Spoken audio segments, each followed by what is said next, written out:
I never forget the night I saw Ya Kuja. Everyone in the village always said she was beautiful, too beautiful, they would whisper, like a warning. But I didn't believe in those stories. That changed when I met her. It was just after sunset, the time when the sky turns purple, and the air feels heavy. My friends and I had been out by the river, a bit further than we should have gone. We were laughing, joking, when suddenly, everything went quiet. No birds. No wind. Just silence.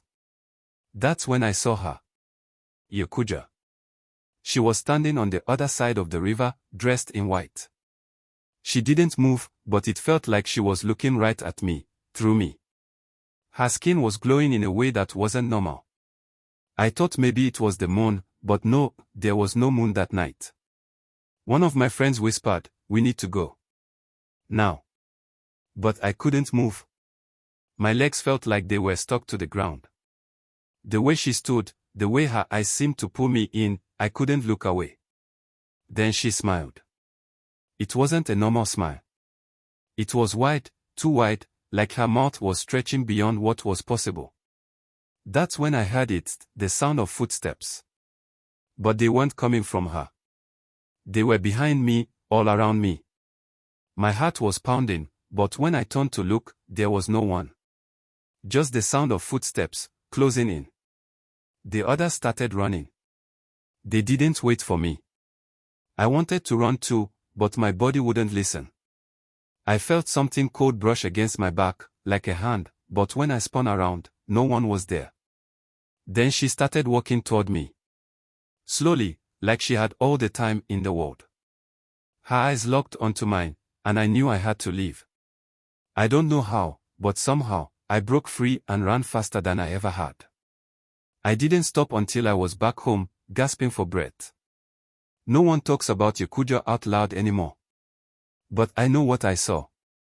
And if you're ever by the river at night and feel the air grow cold, don't look back. She's still there, waiting.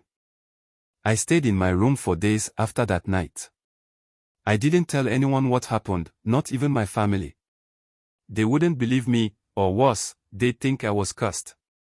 But every night, I would lie awake, hearing the footsteps in my head. Sometimes, it felt like they were just outside my window. I tried to forget.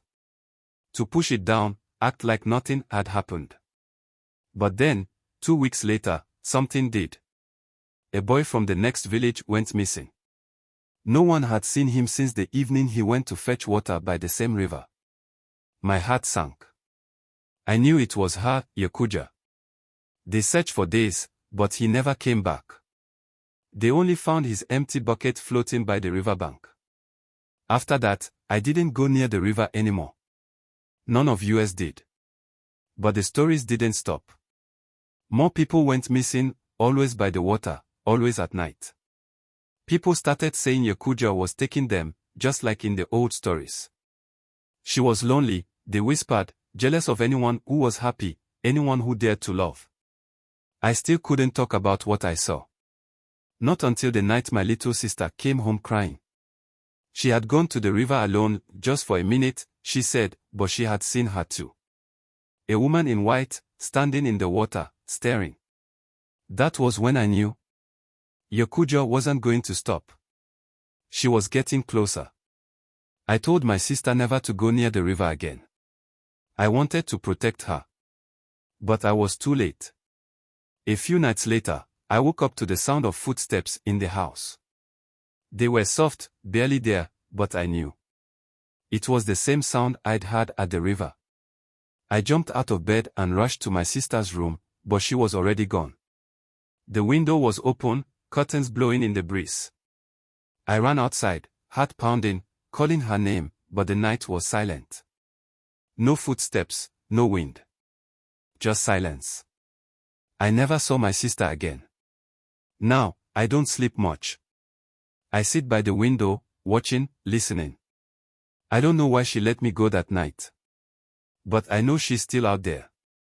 Waiting. And one day, she'll come for me too.